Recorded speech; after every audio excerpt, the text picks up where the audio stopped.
All right, I got a question for you. Anybody in the Mumble room or anybody in the chat room trying out Pale Moon? I don't know. I guess after this whole Chromium downloading the binary in the background thing, I'm kind of just keeping my eyes open. And I've known about Pale Moon for a while. It's an open source Firefox web browser, and it's available for Linux and other operating systems that probably exist, but I can't confirm their existence. So if you like everything about Firefox, but you want an independently developed source with carefully selected features and optimizations to maximize the browser speed, stability, and user experience, Pale Moon. Anybody trying it in the Mumble room? I tried out Pale Moon for a while, but there were a few of my plugins that just straight up wouldn't work with it, so I had to go back to Firefox. Oh, really, Romeo? Which ones? Do you remember which ones in particular stood out to you? Off the top of my head, I think that it may have been uBlock Origin, but I'm not 100% on that. I have to double check. Pursuitaman says you can't watch Netflix on it. Rotten Corpse, did you try it out at one point? Well, yeah, but I've tried out pretty much everything, like Iceweasel, IceCat, everything that's based on Firefox, just to see the differences and stuff. And they're pretty much all the same. They're pretty much Firefox with slight tweaks. Branding removed, obviously. Yeah, it's still Firefox. Yeah. Like, it doesn't matter. Okay. The only thing I actually hate right now about Firefox is why I'm not using it is that stupid Pocket crap that's what makes you stop using Firefox, is the Pocket integration? What about decent process isolation? I think the process isolation is awesome. If you ever tried electrolysis. Have you?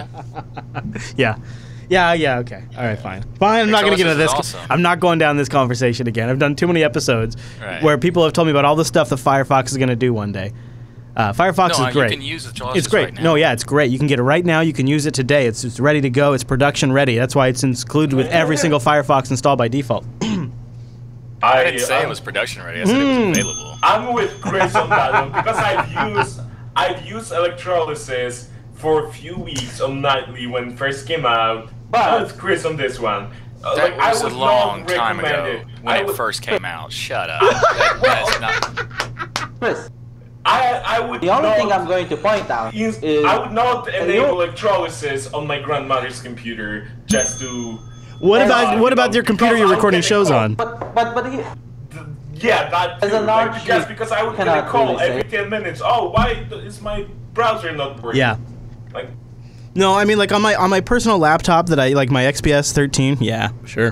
Why not? Have fun with it.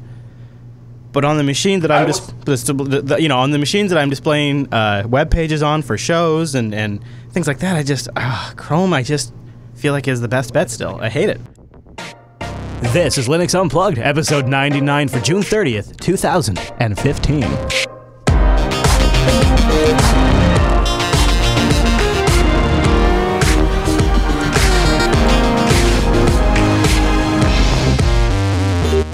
Welcome to Linux Unplugged, your weekly Linux talk show that wonders, perhaps somewhere out there, is there a beer keg and an air conditioner combo? My name is Chris, and today is a hot day in the studio. It's 90 degrees as we record episode 99. Somehow, that almost feels appropriate. I'm not even going to complain.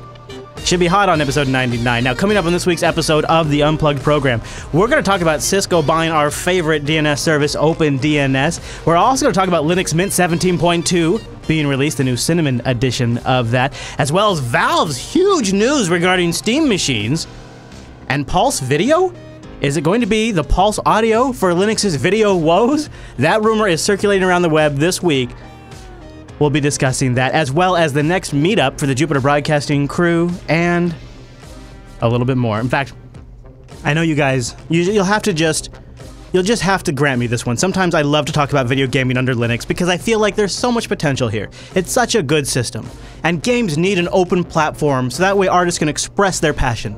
And Linux and open source are so perfect for that. So this week, I will resist the temptations, but I have to share at least one amazing game that it's a category of games that I've been waiting to come to Linux for a long time that have been severely lacking. I won't spend a lot of time on it, but as a little treat to myself, I'm also going to talk about one of my new favorite games that's come to Linux, and I really want you to try it. I won't spend too much time, but you gotta give it to me. You gotta give it to me. But first, we have some interesting follow-up on some stories we've been covering in the Unplugged program, and so I want to bring in our virtual lug. Time-appropriate greetings, Mumble Room. Greetings. Hello. Now, Popey, I hope you'll forgive me. I got half of the mix right. I've had a lot of beer today, but I didn't have any curry. There's a local brewery nearby. I stopped by while I was prepping the show. They didn't serve curry, though. In fact, when I asked them about curry, they looked at me like I was a crazy person. Outrage. I know. So yeah, you'll have to forgive me. I didn't have any beer and curry. I just had the beer part. But it was lovely. It is like, it is almost 90 here at the studio today, which means it's like 5 or 7 or 10 more degrees in the studio as we record. And I was like, I really want to do an episode outside. And my goal was to do episode 100 as a meetup if possible. And then holy crap, Linux Fest came up and Self came up and BSD GAN came up and now OSCON's just a little bit away and episode 100 just snuck up on me. But if you're out there, if you're listening to this episode and you're in the Pacific Northwest area and would like to come to the Jupiter Broadcasting Studio for episode 100, shoot me an email, chris@jupiterbroadcasting.com, and CC Angela at jupiterbroadcasting.com. And for episode 100, we could do a mini meetup here in the studio. It is an open invitation to any of you who'd like to join me next Tuesday around 1 o'clock Pacific time.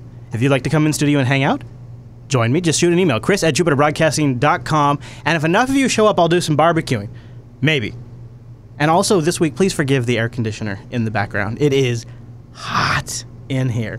So why don't we start with OSCON? I just gave it kind of a mention, and we're going to be there. The crew, Noel, is going to be like a reduced crew. It's going to be Noah and I. We're going to be getting clips for Unplugged and Linux Action Show. We'll be at OSCON on the 22nd. OSCON itself runs July 20th through the 24th. It's going to be in Portland, Oregon. And here's the big bit. It's the last OSCON in Portland. I know. I think they're moving to like Texas, but I'm a little sad because I can just take the train down to Portland. But I think it's a smart move. They've spent a lot of time in Portland, and Portland's an amazing area. But Texas has really seen some serious development, and so it's good. It's a good opportunity. I've been getting a lot of emails from listeners asking me to come down to the Texas area. Really, it's been ramping up over the last couple of years, and now it's a steady drumbeat. Come down to Texas. Come down to Texas. Come down to Texas. And so I think OSCON is also getting that same drumbeat and is responding. So Noah and I were talking about this because we've enjoyed the fact that, it's sort of like it's great to be able to do these conventions that are in our backyard, and when you can take a train ride down to Portland, how do you beat that? So we decided, since this is going to be the last OSCON in Portland, going from the 20th through the 24th, we're going to have a little get-together. We're going to have a little party to celebrate it. Because why not, right? Because it gives you folks in the Portland area, even if you're not going to OSCON, a chance to catch up with us. We'll talk Linux and open source about all the things that excite us. We'll get together. We'll have some good food. And if you are going to make it to OSCON, you can say hi to us at the conference. We're going to be there Wednesday, July 22nd. We're going to be there Wednesday, July 22nd. And then we're going to go out to dinner at 5 p.m. Right now, we have all of the details at meetup.com/Jupiter Broadcasting. We're going to go to Spirit of 77. It's a bar that has a big area, so if enough of you sign up at meetup.com/Jupiter Broadcasting for this one, I got it linked in the show notes, we can reserve the top floor. They have a dedicated area for large groups, and if just a handful of you are going to make it, then we'll just hang out in the bar area down below. Either way, it's going to work out great. So our plan is on Wednesday, July 22nd, to be at OSCON in Portland, Oregon at the Exposition Center. Got all the details on the meetup page, and then we'll go out to dinner at 5 p.m. and we'll be at Spirit of 77. Now that may change. Those details may change. The best way to stay informed of that is be at the meetup page. Because if we get a bunch of you that go to the meetup page that are under 21, we might want to change the location. That's why you need to go there and represent, so we can let the location know how many people are going to show up. So let's go to OSCON. If you're going to be there, use our promo code Linux. You'll get a 20% discount on your ticket. And let's have a party. It'll be good to see all of you guys. And it'll be a belated episode 100 celebration. In the meantime, you're welcome to show up here next week. Just shoot me an email, chris@jupiterbroadcasting.com. Show up in studio. We'll hang out. I got a mic. You can chat about stuff. And maybe eat some barbecue. chris@jupiterbroadcasting.com if you want to be here next week. Meetup.com/Jupiter Broadcasting if you want to join us for dinner while we're in Portland on the 22nd. How about all that? I'm really looking forward to all of that. It's good to get out, especially when it's nice. Want to get out and about. Maybe get a little physical activity in. Now, Mr. Corpse, are you still listening? Come back if you're not in here. And join us when you get a moment, Mr. Corpse. Come back into the Mumble room because I want to talk about Sol OS. Now, remember we covered this a little bit ago, the name change. We interviewed the developer and all of this, and they have their first daily ISO available after all of their big transition, all of their big work. This is the follow-up to that. We have the results, the fruits of that labor. It's available now for you to go download and try it out. They have the Bungie desktop featured right here. In a nutshell, it's built directly from the latest unstable development material. Now, it's brand spanking new, and it's available at the high price of $0. So you can go check it out. We'll have a link in the show notes. It's solus, solus-project.com. They have their new daily ISO, and I'm just excited. I wanted to give them a little follow-up since we've been watching the project since they left. Mr. Corpse, do you have anything to add to the SolOS release or anything from the project that you've heard? No, I mean, I've used it, and they're actually changing some kind of dependencies with some like the GNOME and GTK stuff they're doing. So they're actually moving to Clutter. Oh, really? As the base. Yeah. I'm not sure exactly how much. Like they said that their old dependency was limiting them, so they're going to change to Clutter to be able to benefit from the Clutter development instead of doing it completely by themselves. It's neat to see these distros continue on, and so I wanted to give them a brief mention since we did have them on the show before. And I love it's another take on the GTK3 desktop. It doesn't have, I think GTK3 and GTKs, I love the way those applications look. I'm still a huge fan. I think Qt is great too. But maybe you are not a huge fan of the way the GNOME project has sort of moved forward. You're not a huge fan of how they've implemented that vision, and you'd like to see another take on it. Check them out. solus-project.com. We'll have a link in the show notes, and congrats to them for getting their first ISO out. When they were on the show, they said they were going to do it. But at that time, it was... it was in the shadow of a big name change controversy, a little bit of a mix-up. It seemed a little ambitious, and to hear that passion actually translate to an actual release is really cool to follow up on a few weeks later. So check it out. Now I got to tell you about something else that I want to follow up on. That's our first sponsor this week, DigitalOcean. Man, has this been an amazing resource for Jupiter Broadcasting. It started as a recommendation, really as one of our hosts. He said, "Hey, I've been using this for my clients, and it's a solid solution. I'm using them so much, I want to talk about it in the show all the time. Maybe they'd make a good sponsor." Man, was Mr. Dominic right. DigitalOcean is perfect for the Jupiter Broadcasting audience. First of all, let's start with the fact that their entire infrastructure is built on Linux, powered by the best virtualizer out there, KVM. That's right. DigitalOcean is a simple cloud hosting provider dedicated to offering the most intuitive and easy way to spin up your own cloud server. Now, what does that really mean? That means you can go get a Linux rig up in the cloud. Now, what's the cloud? That's somebody else's computer. In this case, it's DigitalOcean's computers, the best data centers in the world with the best I/O, the all SSD infrastructure running on top of Linux. Yeah, that's the route I'm going to take, thanks. And you can get started in less than 55 seconds, and pricing plans start only $5 a month. That's less than one trip to McDonald's for the entire month, or Starbucks. Really? I pay for more than that in a couple of energy drinks. And it's $5 for the entire month. And then I get you 512 megabytes of RAM, a 20 gigabyte SSD, one CPU, and a terabyte of transfer. A terabyte. DigitalOcean has really got this figured out. So they decided, okay, we're going to go SSD only. We're going to base it on Linux and KVM. And then there's going to be these technologies that we're going to work really closely with. Fedora. Yeah. CoreOS, FreeBSD, Docker. Right? They work directly upstream with these projects to make sure they can integrate it at the base level with the DigitalOcean platform. And I love that because they are really contributing back. Or another example is there's projects that don't even directly impact them, but they feel are important to open source, so they invest there. Elementary OS is moving off of SourceForge because DigitalOcean is donating the bandwidth to make hosting free for them. So is Ghost. They're getting off of SourceForge. Ghost is an amazing blogging platform that I'm recommending to people all the time, small businesses and people that just want to have their own personal blog. Check out Ghost. And now they're able to get away from SourceForge thanks to DigitalOcean. They didn't have to do that. That doesn't sell more VPSs for DigitalOcean. They did that because that's the right thing for open source. That's awesome, you guys. That's why they've built the entire infrastructure on open source, because they get it. And man, is their interface amazing. Super intuitive. And you can replicate the functionality of their control panel with their really fantastic API. They've recently revved it, and it's better than ever. It's maybe even a great one to cut your teeth on if you want to do a little programming. And the best part is, if you're never going to get to that point where you're going to do any development around their API, their community has created so many fantastic applications, ones that will integrate into your Linux desktop. There are PPAs available for Ubuntu. There are applications in the Arch user repository for managing your DigitalOcean droplets right now. You could integrate it into your existing lifestyle because there's iOS and Android apps today that all take advantage of this API. It's that good. It's really a nice system, and it's all starting at $5 a month. Go over to DigitalOcean.com, but here is the best part. Use our promo code DO Unplugged. That's one word, lowercase DO Unplugged. You'll get a $10 credit. With that $10 credit, you try out that $5 rigs 2 months. 2 months. 2 months. Absolutely free. What a great opportunity to play with Core OS.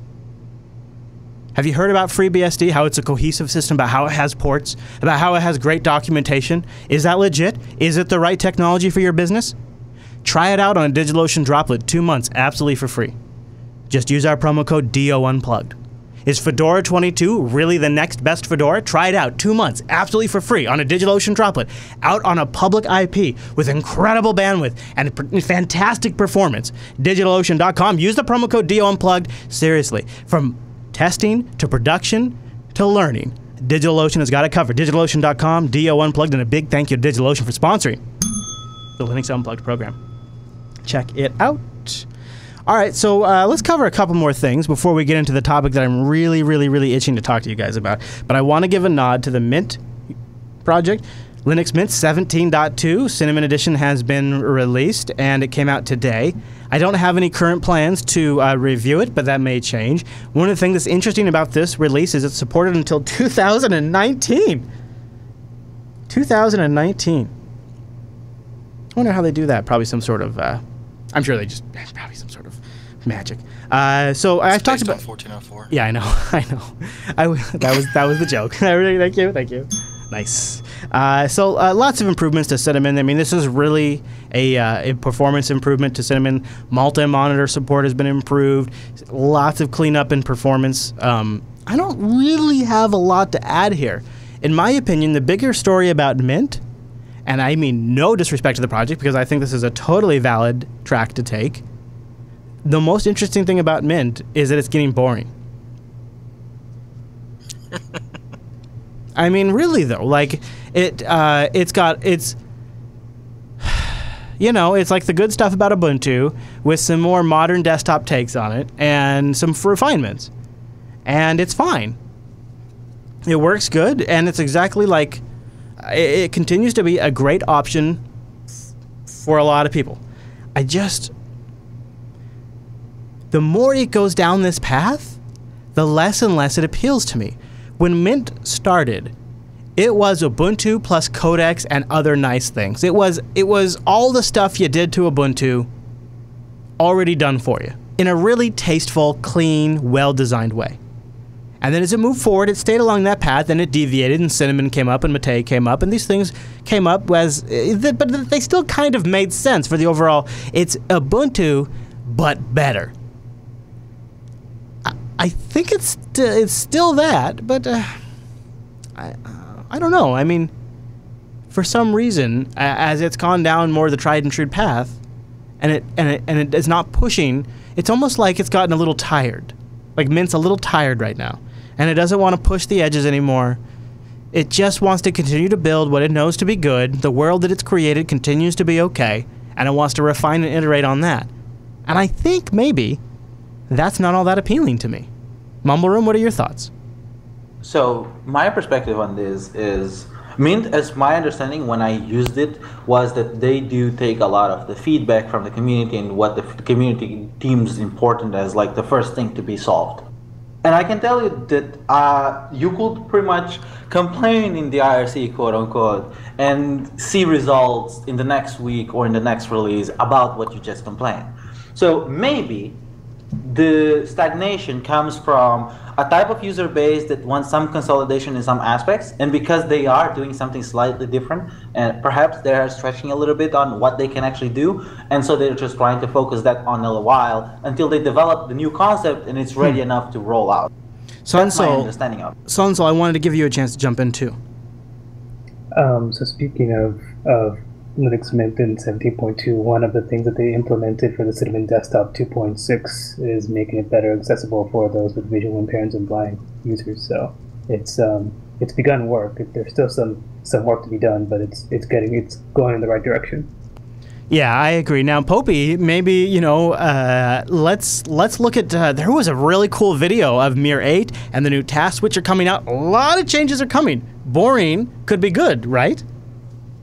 Well, you know, your perspective, your opening gambit with this was Mint's become boring and not really interested in that anymore. But, for me, I'm sure it's valid for lots of people. Right, but you said that was a good thing for Mint. You said that the fact that Linux Mint has got to that stage where it's now boring and it's putting out boring releases is a good thing for Linux Mint. Yet, the most recent Ubuntu release, I don't actually think it is a good thing for Mint. Because it was boring. Because we didn't do anything exciting. I actually would argue... Which do you want? No, I think maybe you're mischaracterizing. I don't actually think long-term this is a good thing for Mint.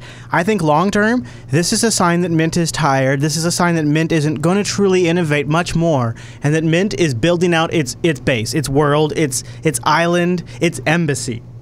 And I think when you say that's isn't going to innovate anymore, what like truly innovative things? They've added a backup tool. Yeah, their own upgrade tool. I understand that. Yeah, okay, all right. Okay, I understand your inclination to downplay what they've done, but then I think if you I'm not. I'm not downplaying what they've done. I'm just saying I can't reconcile the fact that you say boring is bad for Mint. Well, come on, now you're arguing two things. Which one do you want to argue here? I don't think boring is good for Mint. I think long-term, boring is bad for Mint. I think the more people in my audience that stop caring about Mint, the more people long-term that stop getting referred to Mint, the more momentum over long time that Mint loses, and eventually Mint sort of goes into obscurity.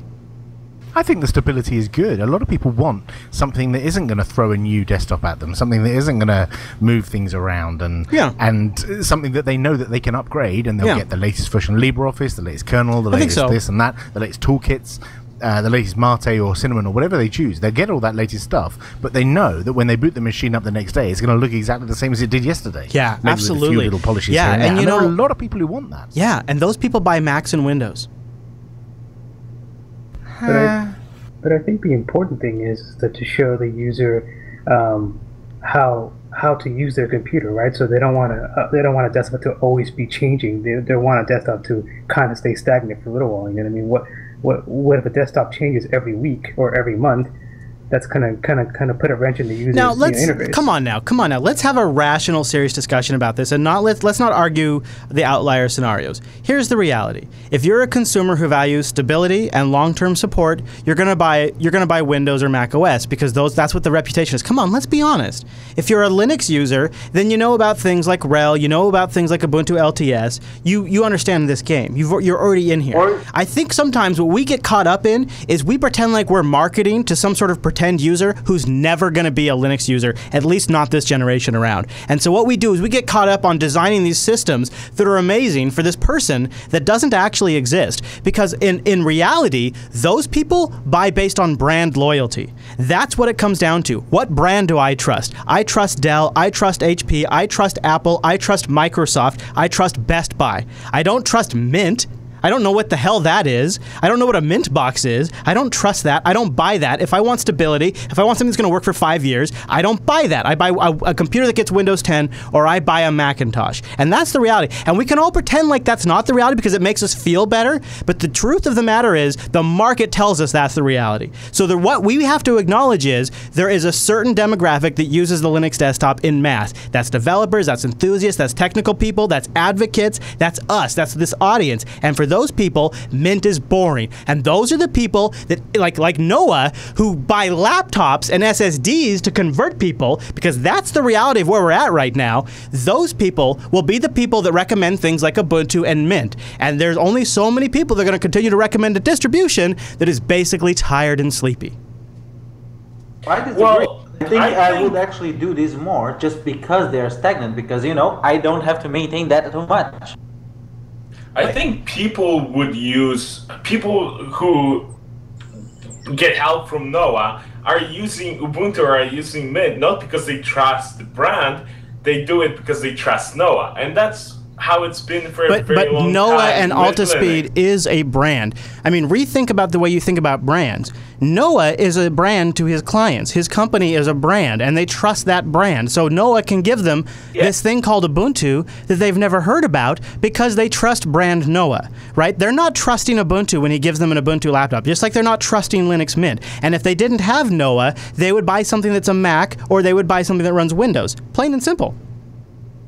Well, okay, I agree with that completely, but this I guess, puts the weight on our shoulders because because Mint is not trying to push a brand and make Mint be the next big thing. They are just trying to make the best operating system that's the most user-friendly, right? Right. Which means sometimes the releases will get boring because they need to focus on bug fixing rather than adding features, right? But this puts the weight on our shoulders to be the brand. So people who I recommend Ubuntu or Mint to, they will trust me that this will work. I think, and I want to make this clear, I think long term it is not a sustainable course for a distribution, be it Ubuntu or Mint, to be boring. I think short term it is extremely prudent to have a boring arm of your distribution, and maybe to have the primary focus of your distribution to be known as stable and boring, because Linux itself is undergoing, we're about to talk about a rumor coming up that could fundamentally change the way video is routed under Linux, right? Linux itself is going under a lot of changes. Systemd, containers, Btrfs, and then on the Ubuntu side, the biggest desktop distribution out there, the conversion to Unity 8 and Mir, and all of this is the biggest amount of change we have ever witnessed at one time under the Linux desktop. And so it makes a lot of sense for the market to respond by having these distributions that are sort of a safe refuge from all of that. But I think they will meet a time, there will come a time when Unity 8 or Unity 9 is pretty effing solid, right? And containers are the way we're distributing software, and there's all these things that have caught up, and snapshots are part of your kernel update because you're using Btrfs everywhere. There's all these developments that are going to crop up faster than we expect them to, and these distributions are going to look like 1990s technologies. And they're going to have to realize that they have stuck in an old way of doing things, and they're going to have to find a way to modernize. And the funny thing is the one that all of them are looking to is Ubuntu. And it's the one that outwardly, with its LTS releases and its very boring Unity releases for many releases now, is the one champion a boring release is okay. And then they're the ones, they are going to be the very ones that do the switcheroo on us and be like, boom, everything new is great. Use the new stuff. New is good. Innovation is good. Everybody go this direction. And the entire focus is going to change on all of us. And distributions like Mint are going to be like, wait a minute, I thought old, stable, and tired and true was good. And it's all going to change out from underneath them. And then when that happens, their stability and their boringness is going to become a detriment to them and no longer their primary market advantage. They have a temporary market advantage today, but they need to be looking forward to the future because it's all going to change, I believe, a year or two down the road. Well, except for Mint already established that they're going to be continuing with more LTS. They're not going to stick to 1404. They're going to go to 1604 as well. So they're going to get the new technologies. They're just doing it in a 2-year cycle instead of a 6-month cycle. I think it's good. I don't think that'll work long term. I think it'll work now. You know what? I think we are running into the same issue that Node was in, as in Node.js, for a while now. Is that when Node.js was new and they were just adding features constantly, people were complaining, oh, we can't use this in production because with every other there are too many changes. So they slowed down as the industry wanted, and they slowed down the production, the adding features, and focused on fixing bugs, and it was kind of more sustainable for production. And then people started complaining, oh no, we want faster development and more features, and they had a fork, and IO.js was made. And that didn't work either, and now they merged together, and we have Node and IO merging to a single project. Right. And like, there's no perfect solution to this that will work for everyone. It's about finding balance, but this is not just about finding balance for users but also about finding balance for developers. Right. Because developers can put themselves in a situation where they keep adding features with every release, and now they have a backlog of 24 months of the feature development and no bug fixes, right? So this means that once in a while you will have to focus on fixing bugs and have a few boring releases. The chaos of all of this is the best part, right? To me, in a way, knowing that this is all going in a certain direction, but today, reveling in all of the different approaches and all of the different actually very valid ideas and reasonings is sort of awesome. I find it to be sort of like, when you are in the thick of it, it is perhaps a bit maddening. But when you zoom out, it seems so obvious and almost intentional in the long run. Rotten Corpse, I want to give you a chance to say to sort of go at my Windows comparison here. Yeah, I was just going to say that the Windows and Mac thing about that's where people buy because they're picking a brand. They probably don't really care. They're looking at money, and or they're looking at their hatred of Windows. So I don't know, Mac man. Thing is, I think I think the general user is afraid of technology, and I think brands help them make a decision in the lack of other information to proceed with. Sure, but with Windows, they don't really make that decision anyway. Even now, they contact someone they know that knows computers because they don't know the difference between this Dell laptop or this Acer laptop or this other Acer laptop and so on. So, but my point is that the Linux thing, the reason why people not buying Linux is because either you have no option at all, or you have a laptop that's ridiculously overpriced, like the Librem, which is like $1,500 or something. No one's going to do that. But no one who's like in that field, I mean. But for now, as of like what, 2 months ago, there's now that Dell laptop that's $250. That's a perfectly reasonable price that anybody who doesn't really know anything about it could totally buy. Yeah, and I agree. That's a good start. Go ahead, Sunsoul. You want to come in also about the brands thing?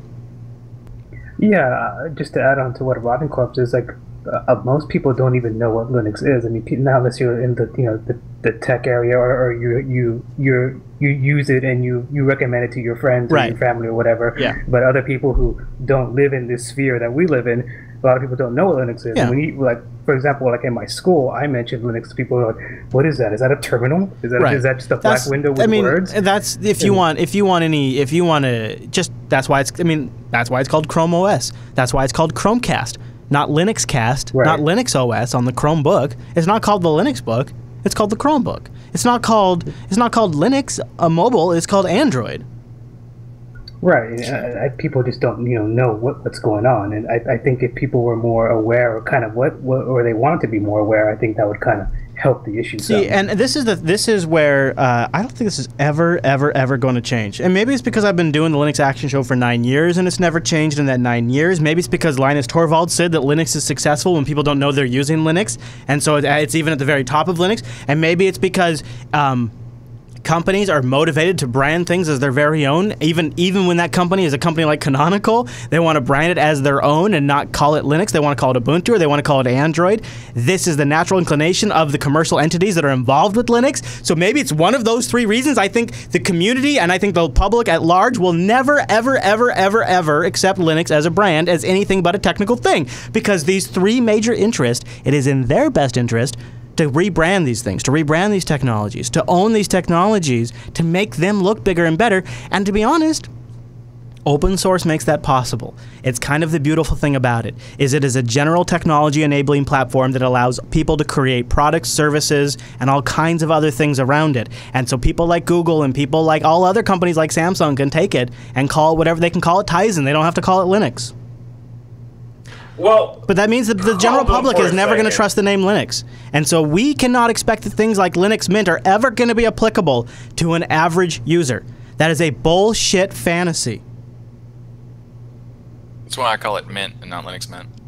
Well, yeah. Well, let's pause this for a second. If you were to actually make money off of something called Linux, wouldn't you then have to apply for use of the trademarked Linux name that I guess Linux so. Foundation uses? But this makes it a lot more complicated, because you can call it Linux whatever. Like, if you are not making money off of it, I'm guessing it's fine. But Linux, as far as I know, is a trademark that Linux Foundation owns. Correct. And so it's in those companies' best interest not to use a trademarked name, even. Exactly. Yeah. So it's never going to happen. It's never going to be a generally public thing. But you know what? That's okay, because Linux doesn't need that. That gives other platforms like Ubuntu, like Android, a chance to shine. And then that gives us the knowledge of knowing, well, Linux powers all of these things, so become an expert in Linux and you understand all of these things. I mean, it's a good thing if we take ego out of it. But see, we have ego all wrapped up in this because we want to convince other people to use the technology that we use. We want to advocate for it. So we want things like Linux Mint because that gives us the idea that we could advocate to average users they could use this. And so we hold it up there as this iconic idea, the average person coming over, because in reality, it makes us feel better. But the truth is, that's not how it's going to work. I just want to make that point. That's my super, sorry not to interrupt you, Rodden, but I just want to complete my thought so that way it doesn't sound like I'm just rambling. That's why it's my super long answer to Popey, why I think it's not necessarily long-term a good idea for it to be boring. Because I think if you're honest about who the market is here, it's people that listen to this show. Honestly. And what they're going to recommend. And they're going to recommend things that excite them, things that to them seem like an idea that has momentum, things to them that seem like have a future, seem to... Oh, definitely not. Yes, absolutely. I'm not saying rolling, but things that feel like they're going to be around for a while. I always recommend the boring distros. That could be why couldn't that be Ubuntu Mate? Why can't that be Ubuntu Mate? I don't want to explain to someone once some icon moved to some other place in the menu and they can't find it anymore. With boring distros, you know, if some icon is in one place and if you want to go to settings, it will always be in the same spot because that's what boring distros do. Listen. Is sometimes good. Don't misinterpret my words for advocating rolling release for everybody. That's not what I'm saying. I'm saying there's distributions out there like today. There's distributions out there like Ubuntu 14.04 and Ubuntu Mate and Mint, and they are serving a purpose today. And I'm not trying to discourage anybody from using them today. See, here's the thing. I stopped. This is not even about rolling. I stopped recommending Ubuntu to people when Unity first came out, just because things were moving around. And I know this is always the issue. It's not an issue for me because I always can do things through the terminal. I don't care where the icons are, right? But for a lot of users, some icon being moved somewhere else is a big deal because now they will spend 5 minutes looking for it. Yeah. And it's frustrating. So I recommend distros that are by many in this community considered boring.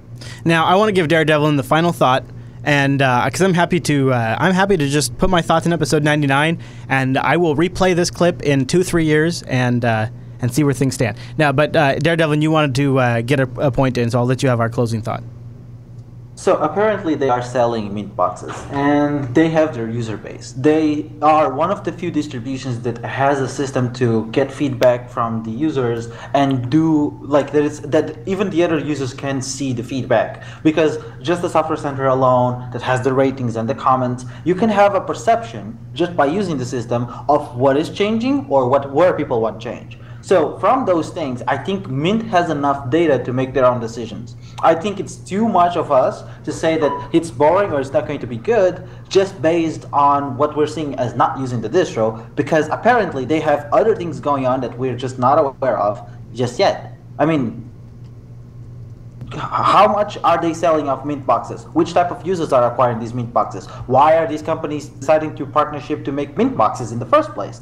So all of this information might actually be counterproductive to what we are saying right here, right now, just because we don't know how that's going on. I don't know.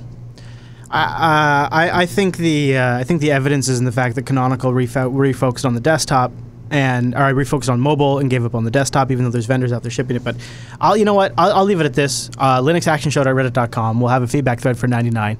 Let me know your thoughts. I think it is. I think it's a great release, and I think the guys like Clem. I think he is one of the most respectable people in the open source community, and I think the Mint project is one of the most respectable distributions. It's a classy distribution. I think what they're focusing on right now is exactly what the community needs right now, and I bet if anybody like Clem is clever enough, as the tide turns down the future like I think it will, Clem is clever enough to turn with it. I don't think the Mint project is any long-term risk. I just don't think it excites me right now. I don't find it particularly compelling, and I wouldn't be too surprised to find that to be the opinion of most of our audience. But maybe I'm wrong. I want to talk about our sponsor first, and then we'll get into the topic that I think is maybe the biggest deal of the week. It's not strictly even Linux related. No, it's not strictly Linux related, but it probably impacts all of us. So I want to take a minute, though, and talk about Ting. Go to linux.ting.com, linux.ting.com to support this show. And, boy, today's the last day. So if you're listening right now and you've been on the fence about Ting, make the move. Here's how I would make the decision. To be honest, you just got to go with your gut. But go to linux.ting.com and then click that savings calculator. Here's the difference about Ting. You only pay for what you use. It's a flat $6. It's tax. And then your usage on top of that. Your minutes, your messages, your megabytes. Ting adds them all up. That's what you pay for. And they have a GSM network and a CDMA network. They're huge. So that means if you get a device that's good, like a Nexus 5, or any any Nexus well, I would go with the Nexus 5, but really any Android device that's dual SIM, or any GSM, any device that has CDMA and GSM SIMs in it, then you have the flexibility of moving between CDMA and GSM. Now, for me, that's particularly appealing because I attend conferences, I want to go on road trips, I like the idea of picking the network that's the strongest. But maybe you have really strong GSM or CDMA and you could just pick a single phone. You have a lot of flexibility with Ting. And as power users, having those kinds of flexibility and those kinds of options is really nice. And not only does Ting have no-hold customer service, so you're not going to get stuck in a call queue, in a call tree, which we know we got better things to do than play that game. You call them right now. Call them right now, 1-855-TING-FTW. If you're listening live, you could call them right now because they have no-hold customer service during business hours on the East Coast. I've never actually needed to use that. They have a really good online community, a really, really, really good dashboard, and they have apps for Android and iOS, which you can like set up device usage alerts, you can turn devices on and off. Oh, that's the other neat thing. So like if you want to get like a Ting MiFi, go to linux.ting.com. Ending today, $50 off a device, or if you're going to get like a MiFi, they're going to give you a $50 service credit. Do this. Go get the MiFi and get $50 of data credit, because here's the thing, you're only paying for what you use. So it's flat $6, and then you get a MiFi device, and they've got like tri-band devices, they've got GSM devices. If you've got one and you just want to go get a $9 SIM, Ting will give you a $9 GSM SIM you can put in an existing MiFi device if it's unlocked. Oh, and by the way, Ting devices are unlocked. Yeah, all their devices are unlocked. So anyways, you can get a MiFi device. You go to linux.ting.com, you get a $50 discount. Now, I think for the MiFi, instead of giving you money off the device itself, they give you service credit. But, oh my God, dude, that is going to last you months. And here's the best part about Ting. You can go into the Android app or their dashboard on their website, and you can just turn the device off, like if you're not going to use it for a month or two. And then you don't pay for anything. But like, worst case scenario, if you accidentally forget to turn the device off, like you accidentally leave it on but you don't use it, you're out $6. It's a $6 hotspot. I would pay $6 just to have the internet available all the time. Like, hey guys, you want Wi-Fi? Yeah, I got a hotspot right there. Like, I could always be the guy that's got Wi-Fi. $6 frickin' hotspot a month, and you get a $50 worth of credit when you go to linux.ting.com. Now that's only good till the end of today, and then it's a $25 credit. That probably still lasts you more than 2-3 months. I don't know, it's up to you. It depends on your usage. And then you can go get great phones. They got the best phones, everything from like $70 feature phones, $60 feature phones, all the way up to the best Androids, like the S6, the Nexus 6, the Moto X2, all unlocked. Linux.ting.com also supports the Linux Unplugged program. Would you like to see us do another 99 episodes? Linux.ting.com. Go to linux.ting.com, and a big, big thank you to Ting. And by the way, Ting's not just doing this all to wireless. They're not just changing up the wireless industry. They're also bringing fiber internet out there, which is really neat. Go check out their blog for their fiber internet service initiative. Could you imagine like the Ting model to fiber internet? Yeah, they're trying to do it. Linux.ting.com, and a big thank you to Ting for sponsoring the Unplugged program. All right, so let's talk about, oh man, I can't even believe I have to say this out loud. This actually bothers me quite a bit. Cisco is buying OpenDNS for $635 million with the deal to close in the first quarter of 2016.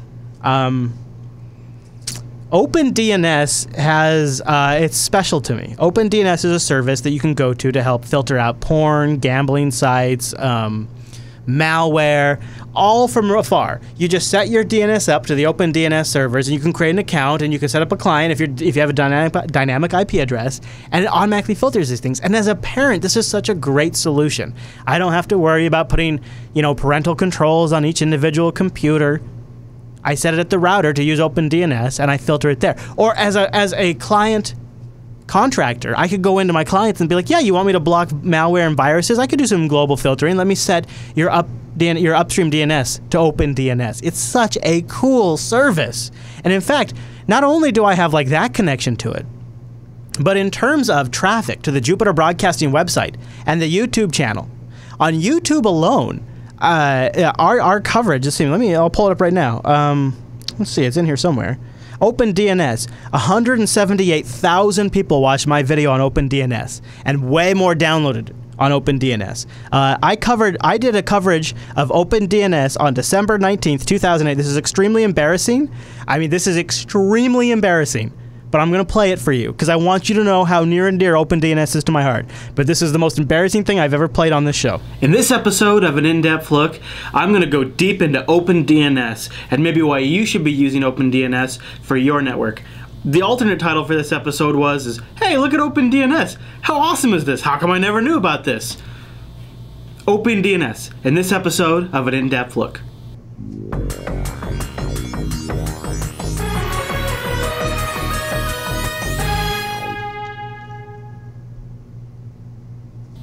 I'm going to assume that most of you probably know what DNS is. If you don't, hit the pause button and then go Wikipedia DNS and then come back.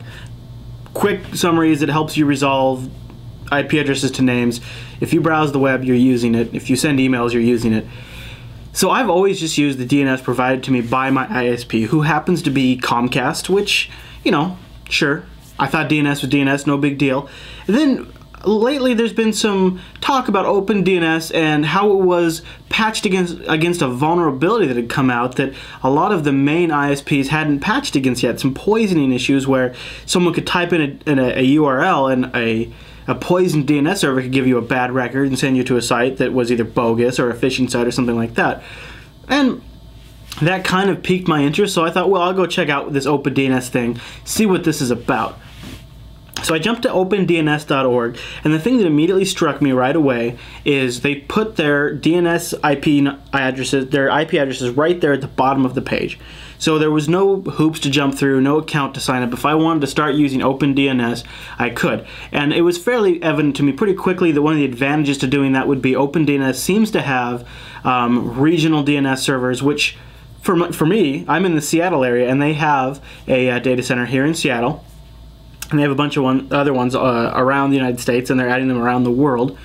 And so it was fast. I wouldn't say I noticed a huge difference, but it did seem to me that my name resolution was snappier. So I stuck with that for a couple of weeks, thought, hey, this is neat. And it kind of struck me. I went back to OpenDNS's website, and I saw that there was an option to make an account. And I thought, okay, well, what does this account do? What's the benefit? And I had some assumptions that I didn't really quite understand it. So I went and I created an account at OpenDNS, and I learned quite a few things. Now, my day job is I'm an IT consultant, and one of the things I have a lot of issues with is phishing and viruses and malware sites that my clients accidentally stumble upon. OpenDNS has the ability, once you create an account, you give it your IP address that your DNS queries will be coming from. So in my case, I configured my router, and I said, router, use these DNS servers instead of the Comcast DNS servers. And then I went to OpenDNS and said, okay, OpenDNS, here's my IP address. Now, like most of you on a DSL or cable modem or some sort of home broadband, your IP address is dynamic. It changes. Not an issue. OpenDNS makes a client available for Windows, Mac, and Linux that you can load on your machine, and it basically goes back and reports to OpenDNS when you have a new IP address. So they automatically get the update, and they always know what network number you're coming from. Once they have your IP address, you can do things like enable filtering. Maybe you're a parent and you don't want your children going to sites that aren't appropriate for children. Or maybe like you're like me and you only have adults in the house, you don't care what they do, but you do want to protect against malware and phishing sites. So I have mine currently. Oh wow, I can only imagine a time when I only had adults in the house. I'm going to stop right there because the chat room is dying. But that gives you the basic summary of OpenDNS. If you want to watch the rest of the video, go screw yourself. I'm not going to tell you even how to find it. If you don't know how to find that, then you probably don't even need to bother. It's horrible, and that was embarrassing. But I really have a deep connection to OpenDNS. And so today, when I read the news that mother effing Cisco was buying OpenDNS, I had a little bit of a mental breakdown. I love OpenDNS. I have so many clients in the past that are still using OpenDNS. Hold on. Don't give away the secret sauce. I have to wonder, is this the beginning of the end of OpenDNS, or am I overreacting? Can someone in the Mumble room talk me down? What do you guys think? Is Cisco buying OpenDNS going to be awful? I can say I don't care. Oh, really? Tell me why. OpenDNS was already awful. Baby. Yeah, OpenDNS has ads everywhere. They overtake certain. If something fails, they give you this massive ad-infested garbage portal where there's other services like OpenNIC, which is much better. Oh. It doesn't do any of the stuff that OpenDNS does. Oh. So I don't care that they're buying something that is trash anyway. I love it. So anybody that thinks that I only have yes men working with me, reference that moment right there. Because I totally disagree. I think that OpenDNS put a really friendly face on something that was completely unapproachable to the masses, and it was something I could show the average user how to go manage. Yeah, it used to be good in 2008. It is not now. All right, well, you're making me feel better, at least, if nothing else. I love it. I still think it's okay. All right, Mountain Dev, you want to also chime in on OpenNIC? Go ahead, sir. Mountain Nick? Oh, go ahead. I'm using OpenNIC, and it's working pretty well, but OpenDNS, they used to offer free dynamic DNS service, and they quit doing that a long time ago, too. Jeez. Wow. All right. Okay, Ham Radio. Lay it in. Please, jump in. All right, Chris. Well, I totally agree with you.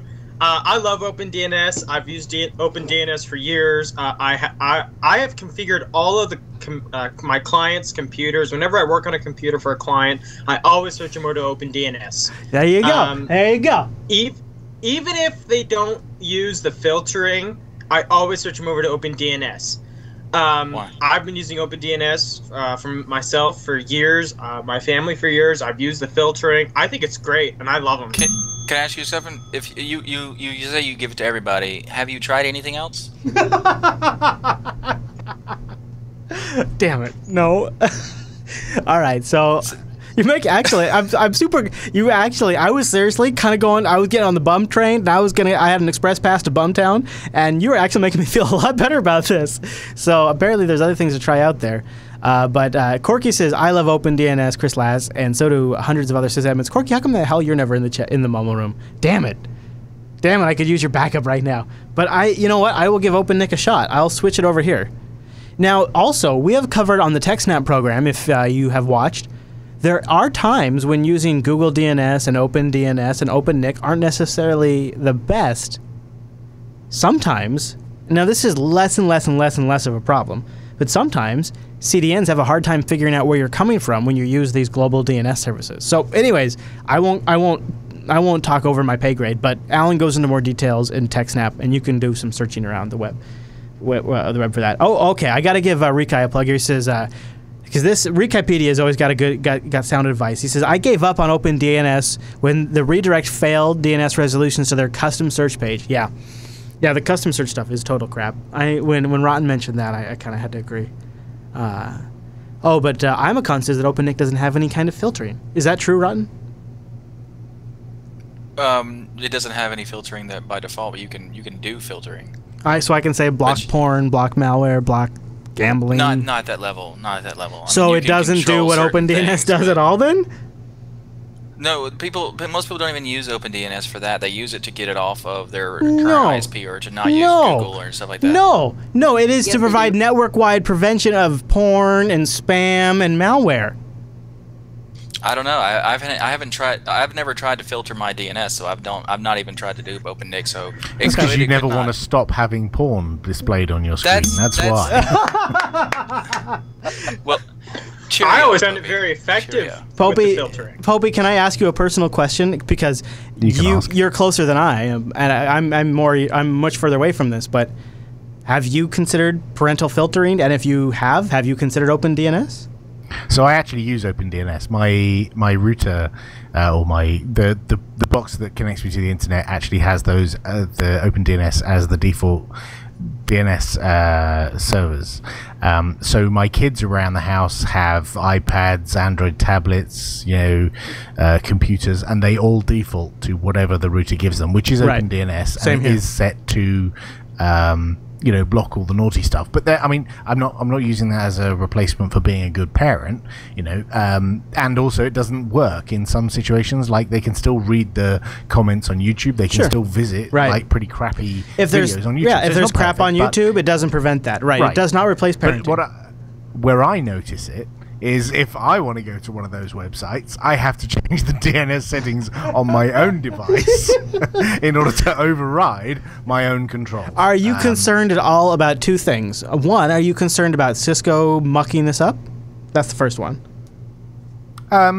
No, because I think OpenDNS came along because there was a need for them to exist. And if Cisco screw it up, someone else will come along and replace it. That's nice. I like that. Okay, can I tell you what actually freaks me out about this? And I'm wondering if this scares you too. I don't like any other solution for Linux, and I want my kids to use Linux. But I don't want them, I need to have some, I just want to protect them from really nasty stuff. And I felt like OpenDNS struck that balance of me having some filtering, but not having to worry about installing nanny software on Linux, which is going to suck. So are you worried about that at all? Let's be realistic.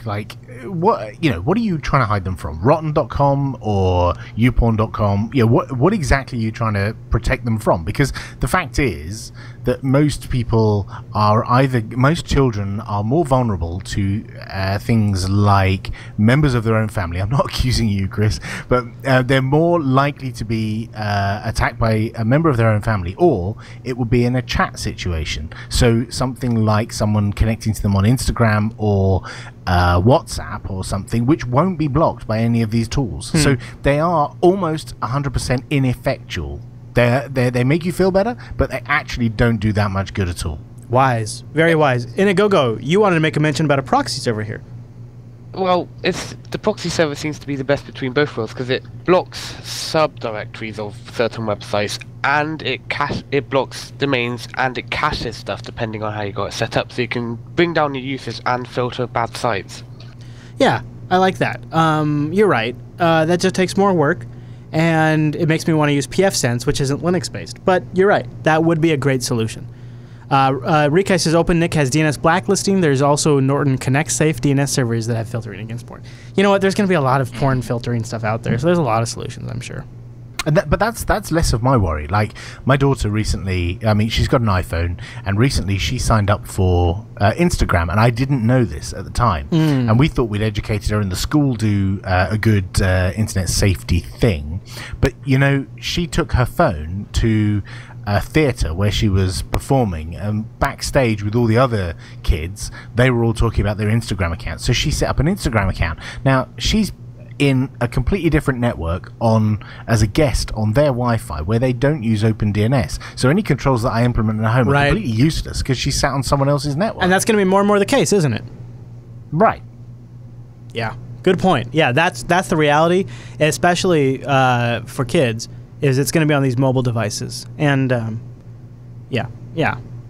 All right, you guys have made me feel a lot better about that. Thanks, guys. That was nice. That was I feel like that was a good session for Chris. That was really good. Why don't we, let's break it up. Let's change gears. Let's talk about gaming really quick. I can't believe it.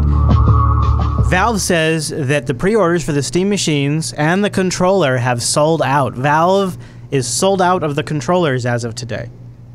And the Steam machines, which are supposed to launch on November 10th, which could be a really good sign for gamers and Linux, because there's a lot of things that are moving in this area right now. A lot of interesting developments around Vulkan, around Metal, around DirectX 11, around crossover bringing DirectX 11 and DirectX 12. I mean, so much is happening right now in the gaming space. So it is critical that the Steam machines start to make some movement here.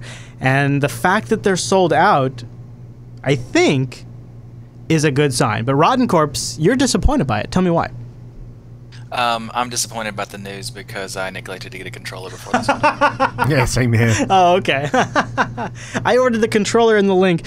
You know, this is what Chris does. And you guys all think, by the way, all of you jerks out there that think I just buy stuff because they're toys, screw you. I hate you. I bought this so that way I could talk about it. I want to try to talk about it as soon as possible on the Linux Action Show and Linux Unplugged. So I pre-ordered the controller and the link. I'm not a big gamer, but I want to have an opinion on them. So hopefully those will arrive. We will see. And I'll have a review soon.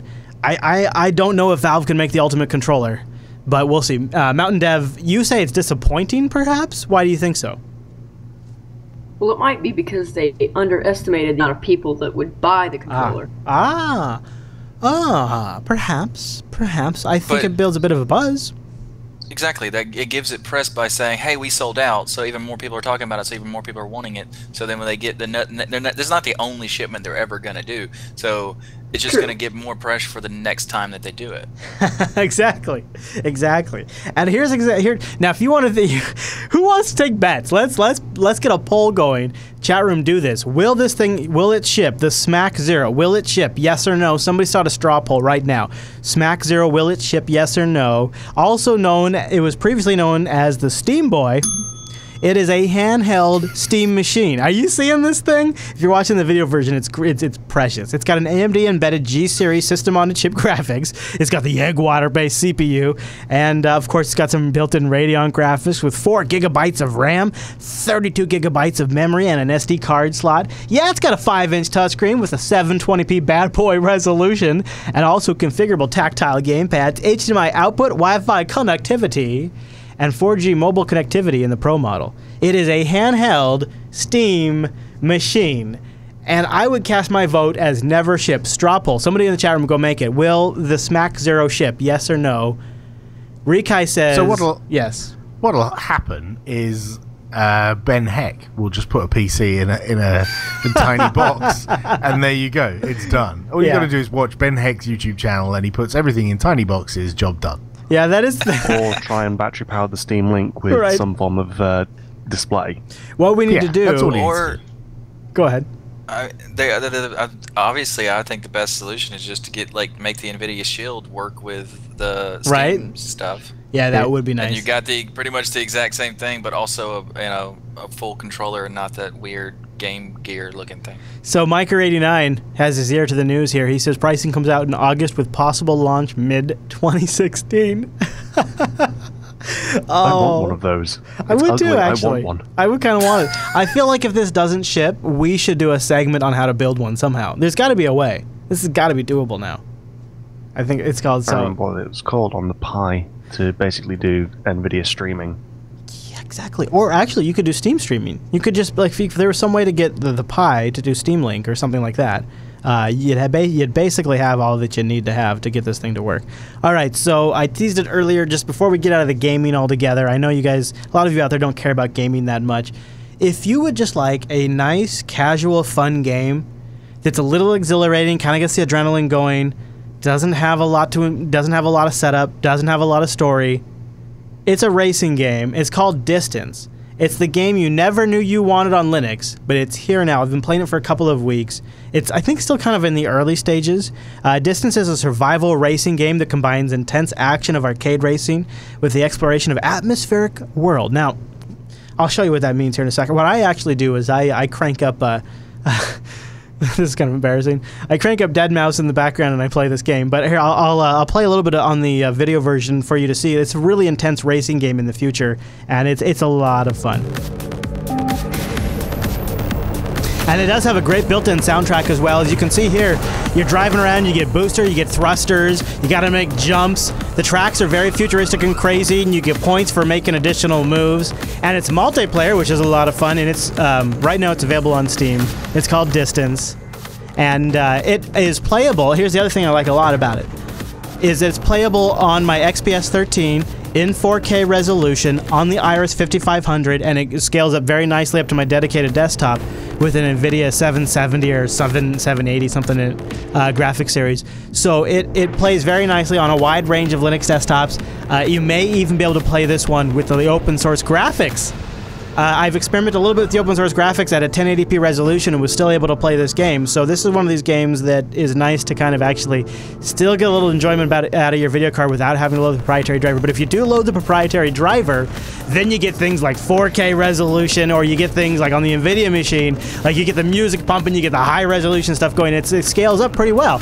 And it's a nice intense game. It's called Distance, and it's available on the Steam store right now, and it's my current favorite, along with this and Race the Sun. They both have a similar feel to it, and Gaming on Linux just did a write-up, and they said, and I agree, they said it's the one of the best Linux games you don't know about that you need right now. Distance, and I have no idea how much it cost. It doesn't matter.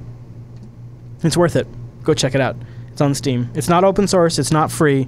It's just to give yourself a good time for a few minutes, and you don't have to even have crazy-ass graphics. You can get by on the Intel graphics, which... $20. 20 bucks, thank you. Wow, were you looking it up while I was talking about it? Yes. Dude, nice producer, Ian. Very well done, sir. Very well done. Rikai suggests we should do a faux show versus Distance. I agree. That should be the next faux show for sure. Or maybe not the next, but the next versus is Distance. It's a good game. Linux, it's funny. We've got first-person shooters. We got tons of tactical games. We got lots of pixel art games, but we don't have a lot of racing games. And so this is actually a pretty decent one. $22 if you're Canadian, says Sean PC. Nice backup producer, Sean. Thank you from the Canadian perspective. I know that seems like a lot, but you're also contributing to the development, and it is truly a fun game. And the fact that they're developing it with Linux support and parity, I think is worth supporting, at least me. And for me, that's worth backing. But it's up to you. Check it out. We'll have a link in the show notes. Now, for completeness, it's $14.99 in proper British money. Oh, that is quite proper, actually. Thank you, sir. Wow, look at that. Good tertiary producing, Mr. Popey. Tertiary producing. All right. I got one last topic. It's only a rumor. We don't do rumors a lot. Like the Mac guys, those SOBs, they get like... That's their bread and butter. In fact, they don't even have facts. They have rumors and intentions and mysticism. And in Linux, we have like mailing lists and code and discussions out in the open. It's all very, very real. It's all very concrete. Very rarely are there rumors about a feature coming to the Linux desktop that literally could change everything. And it's called, get ready for this, Pulse Video. Pulse Video. We're going to talk about that in just a minute, but first, I got to tell you about our last sponsor, Linux Academy. Go to linuxacademy.com/unplugged to get our 33% discount. Now, Linux Academy is basically a better idea than Jupiter Broadcasting. I'm going to be honest with you, it's what I should have done. If I could do over, I might have gone this route. When we started developing How-To Linux, I realized there is a serious opportunity here. But here's the thing. I'm not an educator. I'm not educator? Well, obviously. I'm not a college professor. I can't teach people stuff. I can talk a lot, barely, most of the time. About 50-50. Depends if I've gone to a brewery before I've done a show. But most of the time, I am not the best educator. I'm an enthusiast. I'm passionate about Linux. I'm passionate about open source. I watch the trends. That's where Linux Academy closed the gap. See, they took these open source enthusiasts for Linux and all of this, and they paired them up with the educators. And they paired up with developers. And they created the Linux Academy platform. And that gives them the secret sauce that sites like Lynda and the other crap sites, that they cover everything, but it's not their life passion, so they don't go as deep as you need them to go, as you want them to go, as deep as you go, right? That's the problem, isn't it? Is you go deeper than all these other people go, because this is your passion, this is your hobby, this is what you think about. These other sites, it's a checkbox. It's a checkbox for them to say they have courses on Red Hat certification. That's insulting. I'm not going to spend my hard-earned money on a site where a Linux course is a checkbox to them. I want to spend my hard-earned money on a site where Linux and open source is all they do because that's what they care about. That's why the Linux Academy has things like their foundation grant, where they're going to give $5,000 to open source projects. They have self-paced courses. You can go take over 1,500 courses, where you can pick your Linux distribution, 7+ distros, all of the courseware changes, all of the VPSs that they'll spin up on demand for you change to match that distribution. Scenario-based labs, that way you'll work with the real serious, awesome open source technology hands-on. When you go out there and you go into the employment place, you've worked with this stuff. What does that mean? That means you have the confidence. That means that the first time you have to go work with an Nginx config file in the real world isn't when you're on the job. It's when you're on a Linux Academy VPS. It means the first time you've ever learned OpenStack isn't on the job. It's when you're on Linux Academy and you have instructor help to back you up. You have an awesome community that, to be honest, at this point, the deck is stacked for you guys. It's full of Jupiter Broadcasting community members. So they're there to really cheer you on. And I get emails from them about they take this courseware and then they go get these certifications. And Linux Academy has the best stuff on Docker, OpenStack, VirtualBox, VMware, KVM, and of course the AWS entire stack. All of the Red Hat stuff that you need to go get a serious job or to get that next notch on the review, they've got it. And then last but not least, if you're an old salt, they've got these nuggets. I love this. When you're in between courses, go check out these nuggets. A single how-to that walks you through doing specific tasks. They don't belong necessarily in an entire course. You know, they could be 2 to 16 minutes long. It's like, boom, deep dive on this topic. Get better on this thing that you've been meaning to do and expand on it. Everything from like backup snapshots, all this stuff in just a nugget. It's so slick. And you can get started right now. Go to linuxacademy.com/unplugged. Get our 33% discount. And just enjoy it for a little while. linuxacademy.com/unplugged. And a big thank you to Linux Academy for sponsoring the Linux Unplugged program. You guys are awesome and keep up the great work. Now, the grousing about PulseAudio hasn't even died down yet, but it looks like the beans may have been spilled on Pulse Video. Now, Phoronix is reporting there may be an announcement imminent concerning some of the Pulse Video project details. Now, an open source contributor at Red Hat, Christian Schaller, has worked on GStreamer in the past. He's also worked on GNOME and transcoding apps, other multimedia projects. He seems ready to announce Pulse Video. Now, the reason why this came out is on the GNOME Planet feed, seemingly by mistake, a link to a blog post with a password protecting it named Introducing Pulse Video hit the RSS feed. When you refresh, it also says Fedora Workstation Next Steps Introducing Pinos. Now, when you look around, there's no other references to Pinos when searching the GitHub or the old Git repository, but there is some references to Pulse Video. Oh, actually, it looks like there's an announcement right now. As we read this right now, Pinos has been announced for, wow, this is, wow, breaking right now. Hold on. Let's break it out, you guys. This is incredible happening right now on the show. Holy smokes. Oh, my gosh. No, that's not it at all. Get out of here. It's this one. Oh, my goodness. Fox News alert. Pinos is Linux Video What PulseAudio is for audio. Just a few hours after this story, it's been announced. Pulse Video is ready to go for Fedora Workstation to improve Linux video support. In a new blog post to explain, one of the original goals of Pinos was to provide the same level of advanced hardware handling for video that PulseAudio provides for audio. For those of you who have been around for a while, you might remember how you once upon a time could only have one application using a sound card at a time. PulseAudio properly fixed that. Well, Pinos will allow you to share your video camera between multiple applications and also provide an easy API to do so. Holy shit. Holy shit. This could be huge for Jupiter Broadcasting. Oh my god, this could enable an entire generation of applications that are competitive with Wirecast, if this is done right. Wow, this is a huge deal, and this is happening right now. I mean, so this is interesting because one of the things that Jupiter Broadcasting, mostly me, is trying to figure out is, if we continue to raise funds at patreon.com/today, I kind of want to do what Popey is doing, or not Popey, sorry Popey. You guys all look the same. Well, I kind of want to do what Wimpy is doing, and I want to contribute some of the extra funds, or not really extra, but I want to contribute some of the funds to open source projects that we are migrating to. So almost on a monthly basis, we replace some sort of proprietary component in our chain with an open source component. And as we do that, I feel like I should contribute to them, and I should help enable their development. This is exactly what we need. This is huge for us. So so most of you out there think of QuickTime as this POS desktop application that is just atrocious. And then don't even get me started on the browser plugin on Windows. Just awful.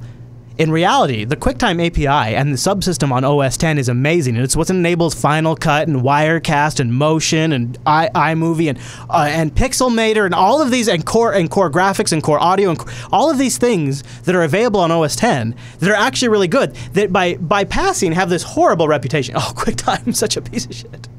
But actually, they're incredible on the OS X platform, and this is exactly what OS X has available. This is exactly what has kept some of our video production, i.e. Wirecast, on OS X, is one subsystem that could bring in all of the inputs and then make it available to the applications. And OBS has just started to make this available by using the hell out of FFmpeg. And if we could have something like PulseAudio that's for video, this could bring Linux ahead by 5 years in media production, if they can actually pull it off. I'm really excited about this. Inigo, what do you think? I think in some cases it just could go really badly. Like, just now I was using PulseAudio, my speakers were going through my output was going through my input, going back into my microphone input. So if this is made by the same people who made PulseAudio, I think that's going to happen, but with video instead. I think it's not made by the same people who made PulseAudio. Yeah, and that's why they didn't call it Pulse Video, right? Right, and Christian Schaller has worked on GStreamer for a long time, and he's worked in media production on Linux for a long time. So I trust that guy to do the right thing. So go ahead. They only said Pulse. No, they said PulseAudio style, as in just like the same goals of what they were doing. Yeah. Yeah, the comparisons are from a developer standpoint, use of the API, not from an end user standpoint. Right. They say video frame passing will be done via file descriptors, and separate apps and processes will be communicated via dbus. Pinos will make it easier to switch cameras and applications, and for the same camera source to be used by multiple apps simultaneously. There will be support for multiple types of video inputs, GStreamer integration, and some audio support. So it's really nothing like PulseAudio. Yeah, and if it's an extension, I've used the screen recording features of the GNOME 3, and they're excellent. So if that was extended to have more inputs and outputs and a better interface, I think that's great. Oh my god. I mean, I feel like this, if it's done right, because here's, PulseAudio is getting pretty good. I can't stand here and tell you that it's better than what's on Windows or OS X. Maybe, but I definitely have had a lot of problems with it. For the last month, it's been pretty good for me. So I can't get crazy here. But a lot of times people have asked me, what would it take to move some of your editing and some of your final production steps over to Linux? And I've always said, it doesn't matter if we get Lightworks. It doesn't matter if we have FFmpeg, because we don't have this fundamental piping system. This fundamental piping of the camera inputs, the normalization of the camera subsystem, that, you know, right now on Linux, if you want to switch between cameras, Video for Linux is your best friend, but you still have to write so many esoteric, different kind of accommodations for different cameras, and it's just, you think Android fragmentation is bad, you have never witnessed anything like video management under Linux. And if there could be a subsystem that comes along like QuickTime does and Core Video does under OS X and normalizes all of this and enables a new generation of applications where developers can focus on managing the input from this Pulse Video Pinos system, if they can focus on that and not focus on writing all this esoteric side code, it could really help Linux catch up super fast. I have felt that without this system, Linux has a 5 to 10 year gap to be truly competitive. If this over the next couple of years can actually become something usable, it could dramatically close that gap. Because this is the underlying pinning system that really makes media production possible in OS X. And you don't really understand how that is, how critical it is, until you actually do video media production. And then you realize why people choose Macs over Windows and Linux. And Windows doesn't have something like this. It has something kind of similar. It doesn't have this. And this is a big deal. I'm very excited. So I'm going to follow this. I would love, Rotten, if you wouldn't mind, Martin, noting down, maybe we can get some interviews with these people and follow it, because this could be a huge deal. Really excited. Kind of neat that the story broke while we were recording the show, too, because it could be long-term. Right here we are in episode 99, and it could be long-term the big technology shift that helps us move everything over to Linux. Maybe. Or maybe I'm just getting too excited, but it could be. Also says here that it should enable better screencasting support within GNOME 3, video support for desktop sandboxes, hello Wayland, and many other potential use cases. So those of us who have wondered how the hell we can do screencasting and screenshots under Wayland because of all the sandboxing, this could also provide the solutions for that, which is great for those of us who want to make how-tos and document things like that. So I'm pretty excited. Mumble Room, last chance. Any final thoughts on this before we wrap up for the day? I think PulseAudio gets a bad rap, a lot more than it deserves, and it does a lot of cool things that if we didn't have Pulse, I would be incredibly disappointed. Yeah. You know, like, to be honest, we had individual application volume control support well before Microsoft ever shipped that. Yeah, Chris, I think your comparison to the Mac and to I already forgot the name of it, having a brain fart. Pinos or whatever. Pinos. Pinos. Yeah. So I think, you know, that comparison I think is very apt. You know, we have not only FFmpeg, we have GStreamer as well, and those tools are getting really good. So being able to plug in and out of those is going to be very critical. Yes. This is coming along when FFmpeg is getting really well and PulseAudio is stabilizing. Exactly. So, just to make a point, earlier you made a point about how Linux is forever changing. This is a good example of that change. Yes. Yeah. Going back to our Mint discussion, you mean? Good point, yeah. Sensol. Good point. Well put. Way to bring it all back together. This is a good reason to hang out on Mint or Mate for a little while, because this stuff does just keep on changing. All right, well, maybe we'll leave it right there. Hold on. Hold on. We'll leave it right there. So if you would like to join us live and make an excellent closing point like Sunsol just did, join us over at jblive.tv. We do this show live at 2 p.m. Pacific over at jblive.tv. Go to jupiterbroadcasting.com/calendar to get that converted to your local time zone. Maybe next week I'll have a quieter air conditioner, so there won't be that background Starship hum. Just picture me on the bridge of the USS Enterprise, won't you? And that'll explain the hum.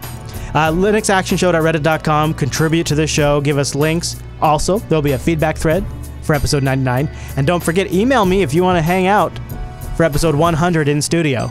And meetup.com/JupiterBroadcasting for our OSCON meetup.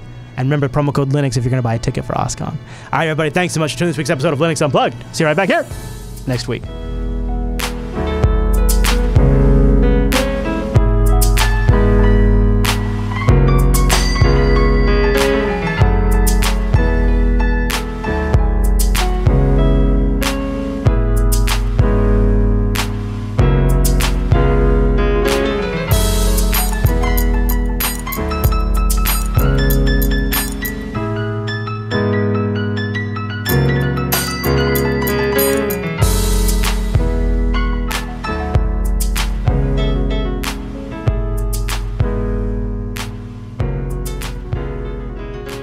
Yeah, you know what I wonder what'll haunt that Pinos project is internally they probably did consider it to be Pulse Video, because internally they recognize that PulseAudio was the example of an open source project, has huge ambitions, and over time gets refined and works out the bugs and ends up being maybe better than what the commercial offerings have. And so if you have that rationale, it makes a lot of sense to call the next iteration for video Pulse Video. But then internally, so you could see how they would stage things like that, because we have prototype names for shows that we're developing in-house that we don't launch with those names, but that's what we refer to it as, and that's how we all think about it, but we wouldn't publicly call it that, just like they wouldn't publicly call it Pulse Video. They want to call it Pinos, but their draft blog post called it Pulse Video, the draft URL called it Pulse Video, and that's what Phoronix picked up on, and now that's what we're calling it. And you got to wonder if a little bit, if they could rewind the clock, if they would just opt to never have the meme Pulse Video out in the public at all. Uh-oh, our JB title site is down? Oh no. How are we going to pick a title if our title site is down? Are we capable of coming up with a title on our own? Yeah, someone suggested Parents Action Show, which made me chuckle. That was pretty good, but would you watch that? Anyway, it's loading for me. We did Mumble Unplugged. We can make a title. Breaking Linux news. Make some titles and then still poll it. Check out these nuggets. Thanks for Rock there. It's a good one. Compulsive video. Still works. Yeah, there you go. Repulsive video. Should we do something around the Pulse Video Pinos stuff, since that's breaking news, or should we do something around OpenDNS, or we should do something around boring distributions? We had some good discussions in this episode. We could do something about evolving. What? Boring distros go the distance. I like that. JBTitles.com. Oh, is the voting not working? Maybe that just means we're having more traffic than normal. I hope that's what that means. Oh, yeah. Oh, boy. Oh, boy. Oh, boy. Oh, man. That's no good. So, server error. How awful was that video I played of my in-depth look? Do I seem really... Do I present a lot differently? Is it a huge difference? Oh, that's a big difference. Big difference? You've got more confidence. Yeah. Oh, yeah. Huh. It sounds like I would have said the same things. I feel like I would have said the same things. You would have, but you sounded like a lot less confident, and yeah, it was like every other YouTube video of someone just blurting stuff out unprepared in front of a camera. Yeah, you did actually. You sounded different too, just like not just what you said and how you approached it, but like, I don't know, for some reason you sound like your voice is deeper now or something. Well, you know, puberty and all. Oh, there you go. Voice change of the years. Yeah. Yeah, you know what's super embarrassing is like people who get into radio, they would do this kind of learning on like some obscure small little radio station in some small town. Nobody'd ever hear about it, and then by the time they make it to national, they're good. But when you do it on the internet, I mean, you can watch my entire learning arc just by watching our old shows. It's embarrassing. It's all out there. Oh, thank you, Rika. All right, so voting is now fixed, jbtitles.com. And, like, what do you do, right? Because you can't really pull it down because that's the back catalog, which gets quite a bit of play. But, like, there are people out there that are meeting Chris for the first time, and they're meeting that version of Chris. That's not the version I want them to meet. First of all, he weighs like 45 pounds more than I do. And second of all, he apparently says a lot. He hasn't gotten into the flow of the rant yet. But the first version of Chris that I met was unboxing a digital photo frame. Nice, I remember that, Chris. Wireless access points. Yes. It's similar to Pulse Video. It's got out on the internet and no one can take it back. Right, it's the same as open source, isn't it? You're right about that. Oh. That doesn't make me feel any better, though. Not at all. Yeah, I remember that Kodak picture frame. That was horrible. Was it terrible when you actually set it up? No, it was okay. It was okay. I know you had to use a Vista VM. Oh, good old Vista. Oh, I do remember some of that, yeah. All right, so how are the titles shaking out now that we got the boats? Let's see. Finger on the pulse of video. That's not bad. That's not bad. Opening DNS from the past is boring better. Not so minty fresh. Turn. And I kind of like finger on the pulse of video, but it's a little obscure. Don't you think? Yeah, but it's also not what it's called either, so... Well, there's that. All right, chat room.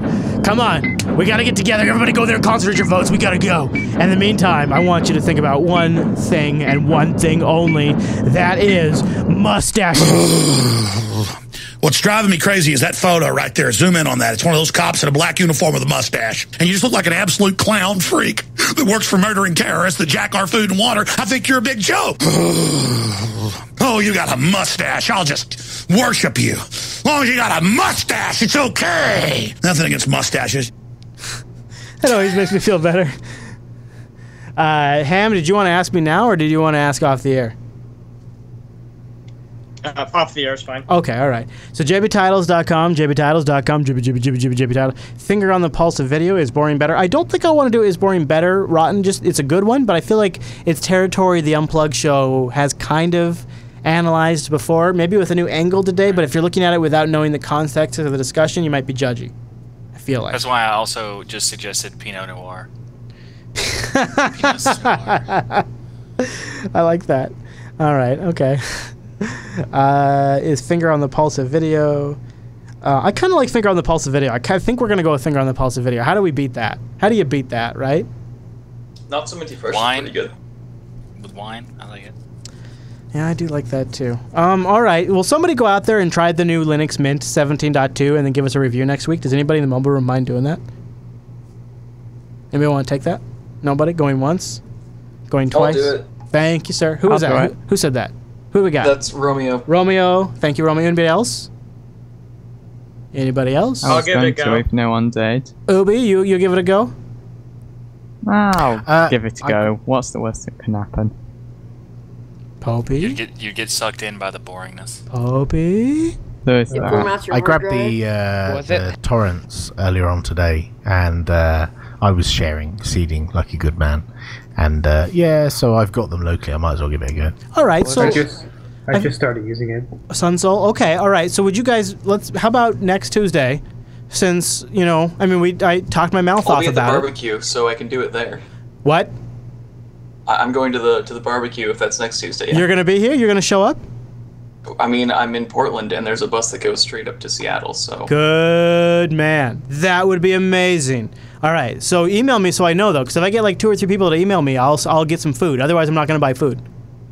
I've already emailed you about it. Awesome. So great. Yeah. So we'll talk about Mint because I feel like we probably deserve to give it a fair shake because they've done some good work there, and I just kind of est all over it.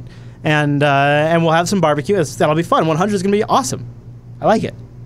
All right. Thanks, Mumble Room. Thanks for being here. I appreciate it. I can't wait to watch all the food.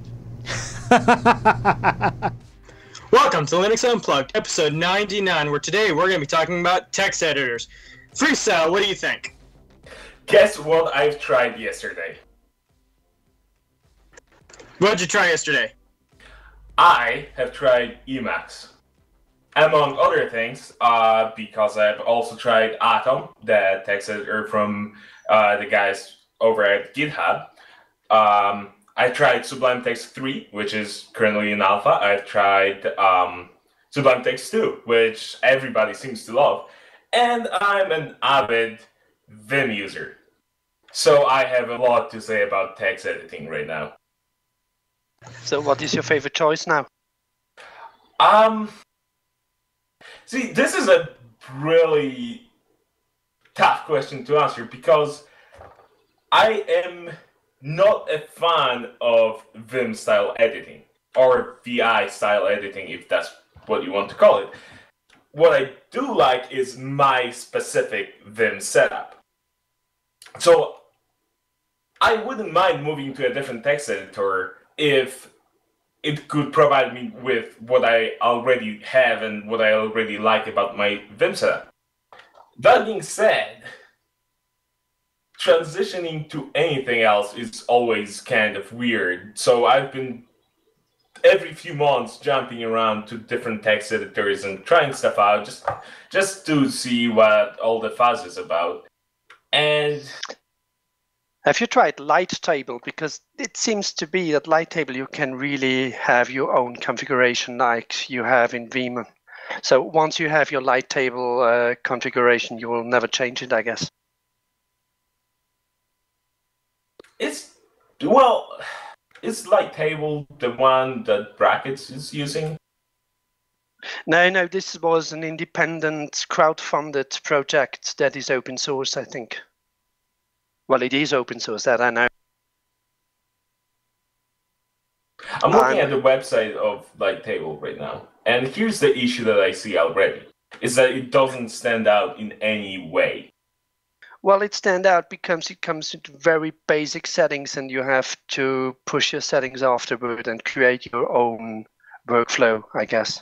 Oh, well, that's true about every text editor ever made. Yeah, not with now, what about Gedit, Nano, for example. Nano what about is Nano? cool. Because, I mean, like, everybody talks about Vim and Emacs and Sublime Text, but I hardly ever hear about Nano. So is, like, Nano the newbie text editor, or what do you guys think about Nano? Because I use Nano quite often. Okay, so here's the thing. Nano is awesome if you just need to edit a config. If you have your 1,000 lines of code file that you've been working on for a few months and you have to navigate around it just to find the function that you want to work on today, Nano is not as good because, while basic features are there, it's not as powerful and not as extendable as anything else that you could be using. So I would agree with you. Nano's great though. Like if you're going to have one text editor on your system, you don't actually write a lot of stuff. You just edit configs. Nano, perfectly fine. So the best command line editor, what would you say? Vim. Vim, okay. Or Emacs. Or Emacs, okay. How about GUI? Gedit, Sublime Text, or I forget what the name of the KDE one is, but what do you think for GUI? Gvim. So the text editor from KDE, huh? No. Gvim is the GUI version of Vim. I do like Kate. I do really like Kate. I wish there was a bigger community around it that creates plugins for it, because Kate is awesome. And I'm already a KDE user. I would love to spend time, more time in Kate. That being said, are we being stopped now, or what's going on? No, he agrees with you. Yeah. Okay. Let me have a sip of coffee. While he's drinking his coffee, I would like to also point out that Kate is awesome, except for the fact that it has missing features, and the only way to do them is to... The plugin system for Kate is not that good, and it's not very extensible. Now, Gedit has plugins. Gedit's got plugins, and Gedit also has developer plugin packages and extra plugin packages that are easy to get from the Ubuntu Software Center or from the Arch User Repository. Right, but by default, Gedit requires you to add everything. Just that is true. Just like Emacs and just like Vim, you have to specify exactly what features you want and things like that. Where Kate has a lot of cool things built in by default, such as emit, block editing, which is cool. But then there's other things. I also use Sublime Text because well, there's nothing else that is remotely as useful to me without having stupid bloat like Atom. Wait. What's the stupid bloat in Atom? Because as far as I can tell, Chromium. Atom, isn't it not Chromium? It's something else. It's based on Chromium. Isn't it Node WebKit or something like that? No, it's Chromium. It's literally Chromium. It even says it on their website that it is based on Chromium. Atom is based on Chromium embedded framework. I actually have research into these when brackets came about, and pretty much it is a special build of Chromium which strips out a couple features and makes a basic shell out of Chromium so that you can start writing the shell component and the browser component. So it's pretty much just the HTML, JavaScript, whatever. But it's Chromium. That's overall. Yeah, there's that. So what about Genie? Just throw another GTK editor in the round. It's cool, but it's very lacking in features. Yeah, and it's still GTK2, I think, huh? Yes, no, I don't care. I don't care what toolkit it is as long as it works. Yeah, that's an argument. I think no one has ever gotten excited over Genie. I've talked to people who use it because it's good, but it's not like anybody has ever had this devout love for Genie like people have for Vim, Emacs, or Sublime. Wasn't Wimpy talking last week about Genie? Yes, he uses Genie, but he also uses more than just Genie, so... Yeah, so most of us probably... I mean, Genie's cool, but it's Genie is like gedit by default with cool extra features, but still very limited. Okay, Genie, in my perspective, is a very simple IDE. It's perfect in Python because it does symbol searching, it integrates that, and gives you auto-completion of symbols already seen. But other than that, it's not that appealing to change it. You probably want to use Genie when you don't want to make much changes and you want something simple. But other than that, honestly, talking about editors, in the discussion there's things like Sublime, Vim, or Emacs, Genie simply does not hold water. So, with text editors, is there one text editor that is the best? You should always use it virtually no matter what you're doing? Or is it similar to like paint programs where you have GIMP, which is super powerful, or then you have Pinta, which you might want to just use if you have like a simple, want to resize image or. No, because that's not a good comparison. The editor conversation is more like the distro conversation. Most of them are all great for different preferences for people. No, Emacs and Vim both have great features, and yes, you're an Emacs guy, so you're gonna disagree with me. Not just because not because I'm a Emacs guy, but it's more like when looking at infrastructure alone, what actually one is capable of versus the other. Yes. People have managed to make Vim to work with things that, and it's kind of amazing that it actually works. But looking alone at the infrastructure that allows to plug in things, to change things via plugin interface, Emacs is more powerful. Wanting or not, being you a Vim user that prefers Vim style and Vim works better for you or not, architecturally, Emacs is a superior editor, period. There's no argument on this. Sublime also is modified in every way by plugins. Not as much. I can guarantee you that every aspect of Sublime can be modified with the plugin. Okay, here's my issue with Sublime and Atom is that I don't really see a difference on the text level editor. Yeah, whatever, Atom is using Chrome, so it might be. Atom is answer the phone. Yeah, I agree. Answer the phone. Answer the phone. Oh, hi guys! Thanks for hi. Can I come back because we need to start the show now? You guys did good though. That was solid. That was awesome. But it is now time to start the show. You should do that. Let's do that every pre-show. We'll call it oh my God! What if we put a podcast within a podcast, like the Mumble Action Show, and you guys just show up in the pre-show and you have a show, and then we'll just put that in there. We should do that. You show up next week and do it again. We'll do it every time until you stop showing up. Okay. Well, if the Mumble community is going to do a show, you have to accept the fact that once in a while there's going to be a special episode exclusively about feces. This happens. I hope so. I hope so.